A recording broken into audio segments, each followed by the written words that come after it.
Ahora nos va a hablar Julio Schilling sobre la obligación del Estado de proteger a sus ciudadanos.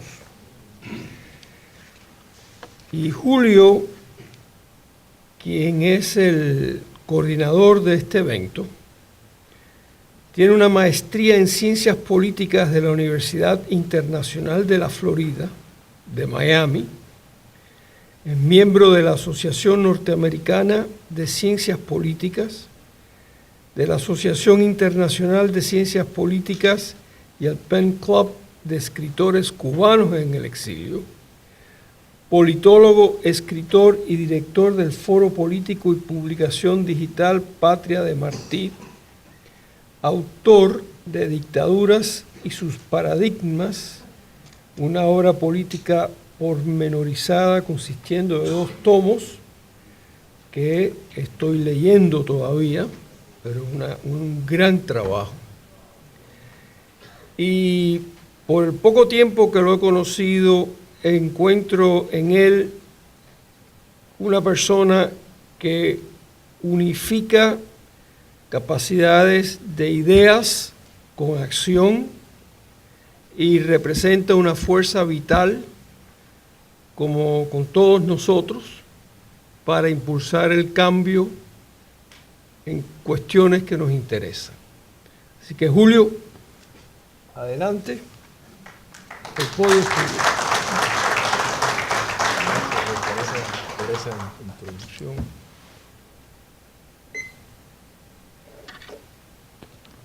Me asustaste un poco, José, cuando dijiste que no habías terminado el libro, porque yo dije, bueno, no digas que te pone a dormir o ni nada de eso, porque... Tengo que ser honesto, no lo he terminado. Bueno, está bien, es mejor eso. Gracias a todos por asistir a este foro de promoción democrática continental, justo en esta ciudad de Miami, que la historia la ha convertido en la capital del exilio latinoamericano y en cierta medida europeo, por los fallos de determinados estados de poder, en algunos casos proteger a sus ciudadanos y en otros de no dejar de perseguirlos.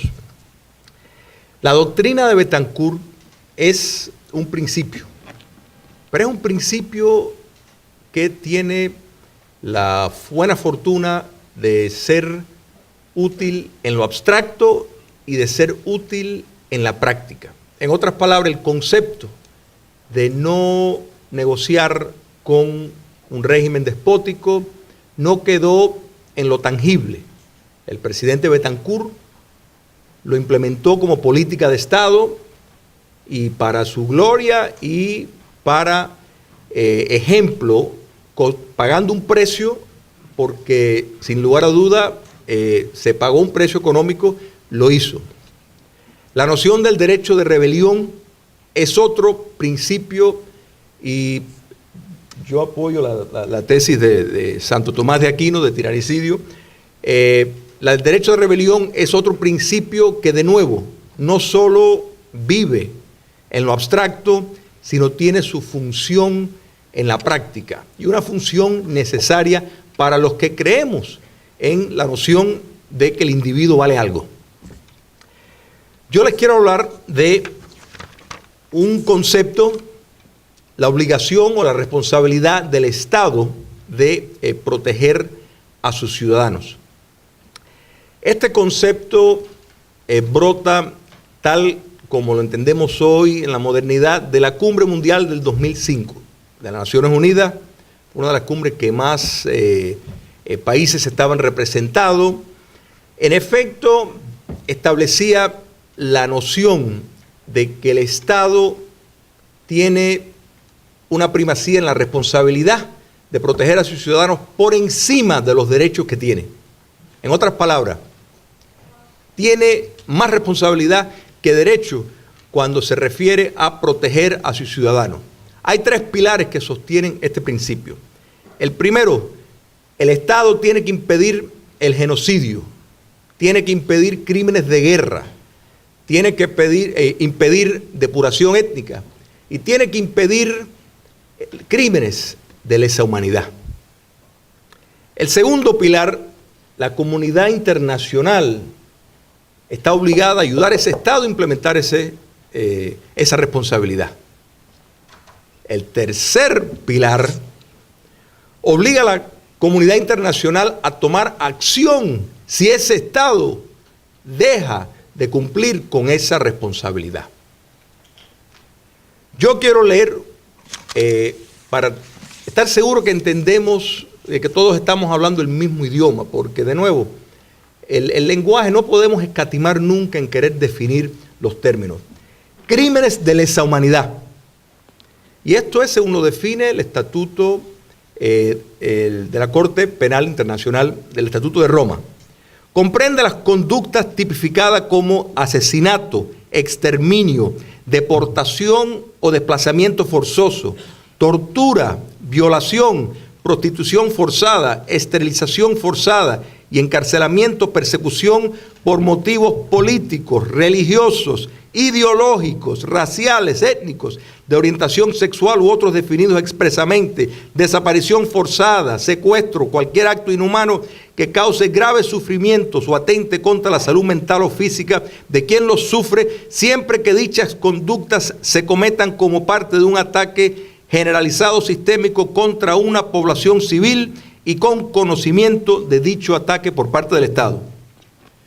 Yo creo que hay muchas personas en este salón que han padecido algunas violaciones que claramente son calificables como crímenes de lesa humanidad cometidos por Estados. Yo les quiero leer, para tampoco dejar ningún espacio a la ambigüedad, del documento final de esa cumbre del 2005, el párrafo 138, y así lo define, de las Naciones Unidas. Cada Estado es responsable de proteger a su población del genocidio, los crímenes de guerra, la depuración étnica y los crímenes de lesa humanidad. Esa responsabilidad conlleva la prevención de dichos crímenes, incluida la incitación a su comisión mediante la adoptación de medidas apropiadas y necesarias. Entonces, el párrafo que le sigue, el párrafo 139, pues ya entonces entra en las responsabilidades de la comunidad internacional. Y así dice: la comunidad internacional, por medio de las Naciones Unidas, tiene también la responsabilidad de utilizar, y aquí habla de diferentes métodos, para ayudar a proteger a las poblaciones del genocidio, los crímenes de guerra, la depuración étnica y los crímenes de lesa humanidad. Muy bien. 4 años después, pues, otro informe de las Naciones Unidas se decide, bueno, ¿cómo hacemos esto más efectivo? Porque, de nuevo, hay que separar lo abstracto, porque lo abstracto es maravilloso, pero si no se puede llevar al ejercicio práctico, es un puro ejercicio mental y no tiene ninguna repercusión. El informe, y esto me llama la atención, del 2009, dice lo siguiente: el diálogo no es un fin en sí mismo y no se debería vacilar en pedir autorización para adoptar medidas más enérgicas si se utiliza la diplomacia discreta como táctica dilatoria en situaciones en que una reacción más temprana y directa pudiera salvar vidas y restablecer el orden. Es imposible concebir una estrategia para cumplir la responsabilidad de proteger que no contempla la posibilidad de adoptar medidas coercitivas, colectivas, incluso mediante sanciones o acciones militares coercitivas en casos extremos. Esto se ha aplicado en algunos casos del África, pero está bien claro la responsabilidad del Estado de proteger a sus ciudadanos según lo ha definido las Naciones Unidas y según lo han validado su Asamblea General. Pero hay un problema en nuestro propio continente. Hay 5 países que directamente califican para una intervención de las Naciones Unidas por cometer crímenes de lesa humanidad. Hay una democracia debilitada donde las libertades cada vez son más restringidas, que es la Argentina. Y las 5 dictaduras a las que me refiero es Cuba, Venezuela, Ecuador, Bolivia y Nicaragua. Para colmo, el jefe ejecutivo de las Naciones Unidas pues va a ir a la cumbre de la CELAC esta semana. Entonces, Ban Ki-moon, ¿cómo es posible? ¿Qué inconsistencia moral cuando la responsabilidad de Estados claramente, sin lugar a duda, porque no hay terreno de confusión en estos 5 países de América Latina que yo he mencionado, donde claramente se ha cometido crímenes que califican bajo crímenes de lesa humanidad? ¿Por qué es que no hay un escándalo? ¿Por qué es que no hay un movimiento para reforzar esta propia documentación? Yo creo que, y por eso es muy importante, y empecé todo esto hablando cuando hablé de por qué yo valoro la doctrina Betancourt, porque fue una noción que se puso en práctica y partía de un factor de solidaridad que defiende nociones básicas de decencia. El derecho de la rebelión le retorna el poder al individuo para precisamente reclamar lo que debidamente deben de otorgar una comunidad que las Naciones Unidas, la intención entre muchas es precisamente promover un mundo mejor. Se toma el tiempo de redactar documentos como este, formidablemente escrito. Y si vamos a hablar de documentos, la Declaración Americana de los Derechos y los Deberes del Hombre, que es la carta magna inicial de la Organización de Estados Americanos, que precedió a la Declaración de las Naciones Unidas por casi 8 meses. El que se tome el trabajo de leerlo va a ver un documento hermoso, que parecería que no fuera posible no tener un continente libre, no tener un continente lleno de democracia y de sociedades abiertas. Sin embargo, ese no es el caso.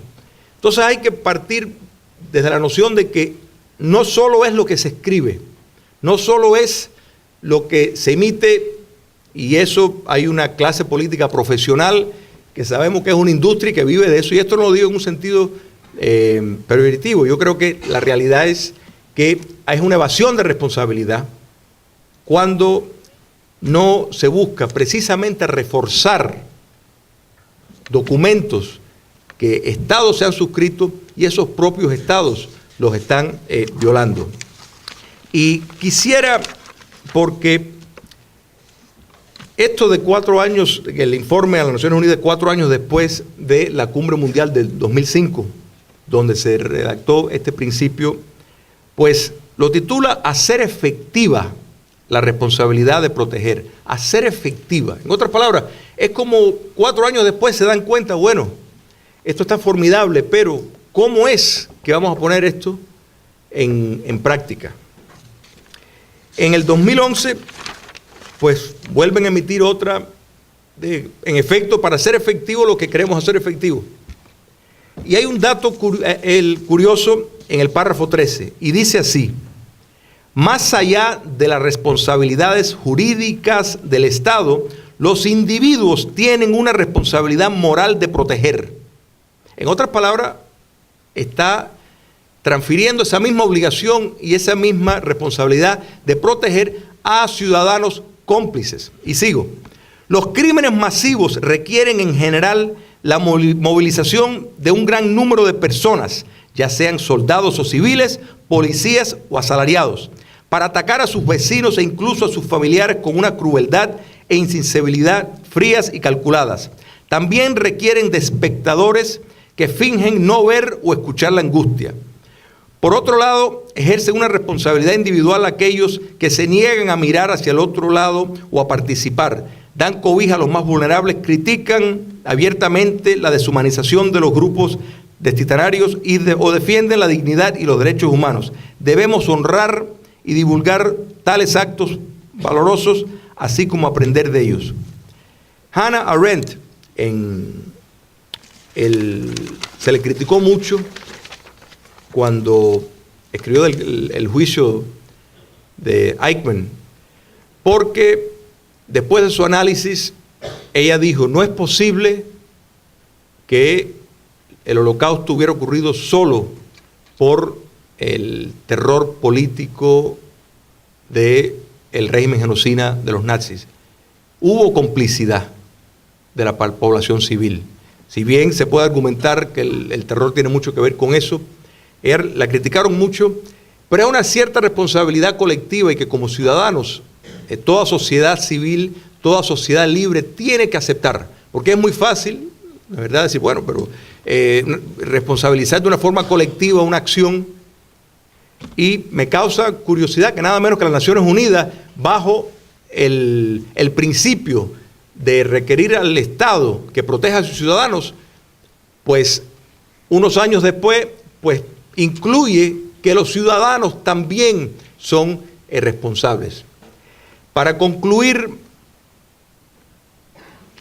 el cénit de todo lo que estoy tratando de decir, y por eso este tema me pareció tan relevante y tan importante, es la doble moral, si se quiere, de determinados valores que existen, que todos hablamos. Si los leemos la Declaración de Caracas, de la CELAC, y la ponemos al lado de la Carta Democrática Interamericana, hablan ambas de libertades fundamentales, hablan de democracia. No se puede permitir que se desnaturalice conceptos y principios. Hay que por lo menos confrontarlos, y es mi esperanza que foros y simposios como estos y otros que vendrán, pues sirvan ese propósito de identificar bien claramente y poner presión a la clase política para que vaya a reforzar esta política que han escrito y sigue esperando todavía que en nuestro continente se aplique. Muchas gracias.